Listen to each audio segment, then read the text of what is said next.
Buenos días, señorías. Buenos días, señora ministra. La verdad que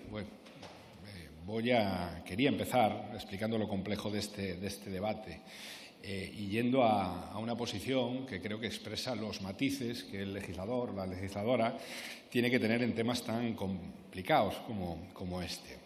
Pero es cierto que hacerlo después de la intervención anterior del Grupo Parlamentario Vox, efectivamente dificulta, ¿no? Una intervención llena de bulos, de brocha gorda, sobre seguir quemando carbón, sobre seguir produciendo energía nuclear, cuando creo que es evidente que estamos en una situación, pues diría casi de precolapso climático. Pero insisto, es un debate sin duda complejo. Complejo porque se cruza la necesidad inaplazable de tomar medidas contundentes, decididas y valientes en la lucha contra el cambio climático y, por lo tanto, en la transición energética, con la necesaria pervivencia de un sector, el sector pesquero, que no solo da el sustento a miles de familias, con una actividad económica importante, sino que es esencia, es forma de vida, es cultura y también es garantía de soberanía alimentaria en Galicia, en muchas costas de nuestro país y, en general, de seguridad alimentaria para nuestra sociedad. En todo caso, y esto es importante, creo que hay que enfrentar este debate más allá del ruido que algunos tratan de alimentar, pues con un ejercicio de responsabilidad y de madurez. Insisto, creo que la semana pasada tuvimos, además, en sede parlamentaria aquí, una intervención del presidente Petro que habló muy claro del desafío del abismo al que nos encontramos y que tenemos delante, que es un desafío civilizatorio con una posibilidad incluso de extinción de la vida en el planeta como la conocemos si no acabamos con la energía fósil. Y creo que en ese sentido, la lucha contra el cambio climático exige medidas muy decididas y este debate exige que entremos en matices, pero que seguro que las fuerzas parlamentarias que tenemos la consciencia histórica de que tenemos que dar pasos para acabar con este cambio climático, en ningún caso alimentemos los discursos social, cultural y políticamente irresponsables y negacionistas de la derecha y de la extrema derecha. Como saben, el Consejo de Ministros aprobó el Real Decreto 150/2023 relativo a los POEN, dando cumplimiento además a una transposición de normativa europea a la legislación estatal. Según la normativa vigente, los planes de ordenación del espacio marítimo se constituyen como un instrumento estratégico transversal dirigido a promover un aprovechamiento óptimo del espacio marítimo, reduciendo conflictos y potenciando coexistencias y sinergias entre las diferentes actividades. Para ello, se establece un conjunto de zonas de uso prioritario para actividades de interés general. ¿Cuáles son estas actividades de interés general según los propios POEN? Protección de la diversidad, protección costera, protección del patrimonio cultural, I+D+I y la defensa nacional y la seguridad en la navegación. Asimismo, se identifican, y esto es importante, zonas de alto potencial para actividades sectoriales que requieren ocupación específica. Y aquí se habla siempre de la eólica, pero es cierto que no se habla, a nuestro juicio, suficientemente de la pesca. Por parte de nuestro grupo parlamentario consideramos que esta, evidentemente, es una ordenación necesaria. Ahora bien, ¿dónde queda la pesca en esta ordenación? Nos preguntamos, ¿no es el sector pesquero un sector básico y estratégico? ¿La alimentación de la población de este país no es una actividad de interés general? En resumen, ¿no deberían contar la actividad pesquera con unas zonas de uso prioritario para sus principales caladeros donde se limiten otros desarrollos necesarios, como puede ser la eólica offshore, la eólica marina? Nosotros y nosotras pensamos que sí, porque la pesca es una actividad básica y no es posible mover ni crear nuevos caladeros, porque es un uso preexistente, porque tiene una importancia socioeconómica para nuestras zonas costeras, para generación de actividad económica y puestos de trabajo y porque tiene una gran relevancia estratégica en lo que tiene que ver con, lo decía antes, la soberanía alimentaria y la seguridad alimentaria. Y además entendemos que es factible esta zonificación.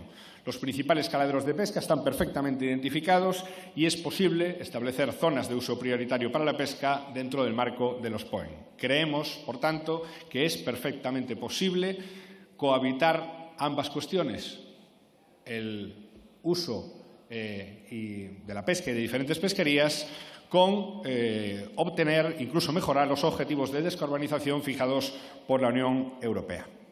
No somos los únicos que pensamos esto. Creo que diferentes posiciones también del Parlamento Europeo así lo dicen. Resolución del Parlamento Europeo que dice que los planes nacionales de ordenación del espacio marítimo tienen que tener en cuenta la necesidad de garantizar que se eviten los efectos negativos sobre la pesca y, por tanto, de asegurar que estos se ubiquen lejos de los caladeros. Y también dice e insta a los Estados miembros a que velen porque los planes de ordenación marítima garanticen una inclusión justa de la pesca y la continuidad sostenible de sus actividades y reflejen equitativamente los intereses de los pescadores y las pescadoras y del sector marisquero. Pero además de esto hay otra cuestión que creo que es importante.